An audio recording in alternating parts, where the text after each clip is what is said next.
साथ मैं हूं विपिन भट्ट और आज बात हो रही है लॉकडाउन 3.0 यानी कि लॉकडाउन का तीसरा फेज। कितनी राहत या कितनी आफत? क्योंकि आज से इजाज़त मिल गई है बहुत सारे कामकाज शुरू करने की, बहुत सारी दुकानों को खोलने की। 3 जोन में इस वक्त देश बटा हुआ है और उस जोन के हिसाब से इजाज़त दे दी गई है कि आप ग्रीन में हैं, ऑरेंज में है, रेड जोन के अंदर है या कंटेनमेंट एरिया के अंदर आप आते हैं। उस लिहाज से आपके यहाँ इकोनॉमिक एक्टिविटीज़ की शुरुआत होने जा रही है या हो गई है। और इसका आज पहला दिन था जहां पर हमने देखा कि देश में कई जगहों पर मार्केट्स खुले, दुकानें खुली, लोग दफ्तर की तरफ निकले, सड़कों पर भी आवाजाही थी। और ये जो तस्वीरें आप देख रहे हैं वो भी कि ट्रेनें चल रही हैं इस वक्त देश के अंदर, जो विस्थापित मजदूर हैं जो एक जगह फंस गए थे उन्हें दूसरी जगह या उनके घरों तक ले जाने के लिए चलाई जा रही है। वैसे इस पर काफ़ी राजनीति भी हो चली है जिस पर भी आज हम चर्चा करने वाले हैं। और साथ में आज हमने देखा कि जो शराब की दुकान है वहां पर भी लंबी लंबी लाइनें पड़ी, कई जगह तो आकर पुलिस को कंट्रोल करना पड़ा। तो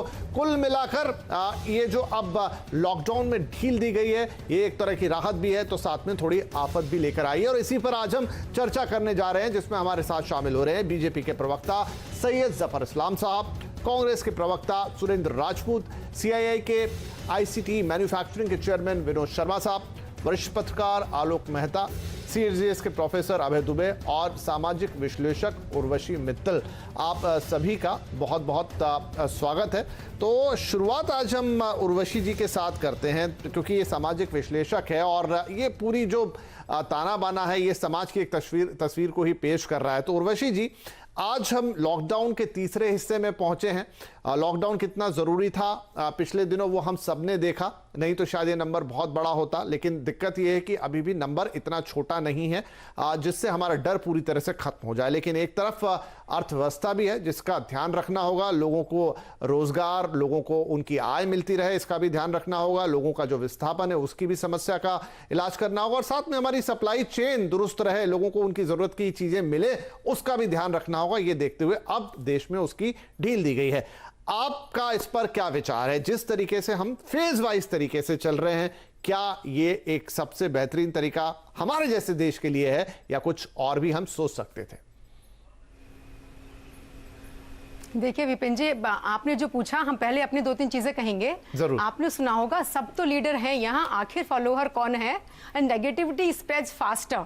और एक झूठ को अगर 100 बार बोला जाए तो वो सच लगने लगता है। कुछ ऐसा ही हुआ और प्रेजेंट सिनेरियो हमारे देश में क्रिएट हो गया जहाँ पे ये मजदूरों को अपने घरों में भेजा जाने लगा।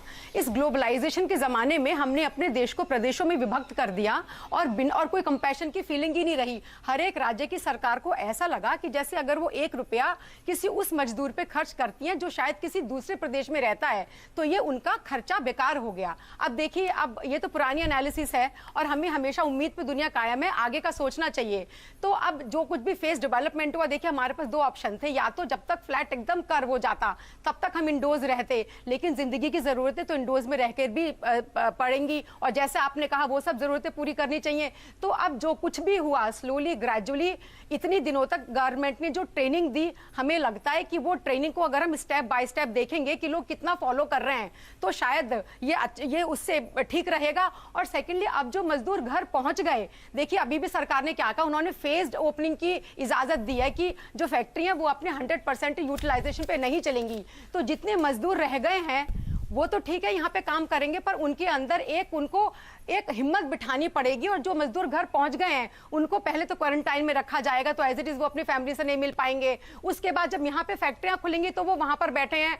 हमने देखा कई मजदूरों के दिलों में डर बैठा हुआ था कि वो कभी भी आने नहीं चाहते। लेकिन सबसे बड़ी चीज ये है कि हम लोग प्रेजेंट में जीते हैं, कल का हमारे लिए उतना महत्व नहीं होता। तो इन मजदूरों से एक डायलॉग एस्टेब्लिश करना चाहिए। अभी तक जो हमारे कैंपेनिंग की डायरेक्शन थी वो अब चेंज होनी चाहिए, क्योंकि अब हमने जब लॉकडाउन 3 की तरफ बढ़े हैं जिसमें कि हमने थोड़ा थोड़ा खोला है, दिस इज फेज्ड, तो उसके लिए हमें अपनी कैंपेनिंग थोड़ी हटके करनी पड़ेगी। अभी तक हम यही कहते थे कि सिर्फ सोशल डिस्टेंसिंग करिए, सिर्फ घर पे बैठिए, बोर मत होइए, पर अब उसके साथ हमें इन चीजों का ध्यान रखना है। और उन मजदूरों को देखिए, जय जवान जय किसान का नारा आपने सुना होगा, पर इस समय जब हमें अपने मजदूर भाइयों की सबसे ज्यादा जरूरत है तो हमें वो लोग चाहिए जो उनके साथ उनके मनों में ये विश्वास बढ़ाएं और उनको शहर की तरफ वापस लाने की प्रक्रिया फिर चालू हो और जो लोग यहाँ पर रह गए हैं मजदूर भाई, क्योंकि देखिए दिक्कत उन्हें यहाँ पर थी जब उन्होंने 18 घंटे की जर्नी जब वो तय करके अपने घर में पहुंचे, तो कितनों को तो एक टाइम का भोजन मिला होगा, नहीं मिला होगा, किन कंडीशन से वो गुजरे होंगे। आपने सुना होगा आसमान से गिरा खजूर में अटका। तो बेसिकली प्रॉब्लम तो इधर भी है, प्रॉब्लम उधर भी है, पर एक ब्रॉडर पिक्चर में क्या चीज सही है उसको लेना चाहिए। तो हमें ये लगता है इस समय हमें पूरा अपना जो अटेंशन है वो इन मजदूर भाइयों पे केंद्रित करनी चाहिए और उनके अंदर वही ताकत और हिम्मत भरनी चाहिए। ठीक है, जो हमने ठीक है उर्वशी जी, बिल्कुल। तो चलिए, क्योंकि इसमें कई सारी बातें हैं और आपने अगर मजदूर वाली बात पर ही इतना इस समय फोकस किया है तो हम इसी से शुरू कर लेते हैं, डिबेट को इसी पे आगे बढ़ाते हैं। आलोक मेहता जी के पास में जाता हूं। आलोक जी, काफी सारी बातें हो रही है प्रवासी मजदूरों को लेकर। एक तरफ ट्रेन के टिकट की बात हो रही है, एक तरफ ये बात हो रही है कि क्या इनका भेजा जाना जरूरी है। थोड़ी सी राजनीति भी इसमें चली गई जो दुर्भाग्यपूर्ण है। नहीं आती तो ज्यादा बेहतर होता, लेकिन चूंकि अब राजनीतिक पार्टियां देश में है, हमारा ताना बाना ऐसा है, तो दोनों तरफ से बातें आएंगी। ठीक है, वो भी सही। आपके नजरिए से समझना चाहते हैं कि क्या यह सही होता कि हम मजदूरों को एक जगह से दूसरी जगह पहुंचाने की जल्दी नहीं करते, हम ये देखते कि कहां कितनी आवश्यकता है, कहां कितनी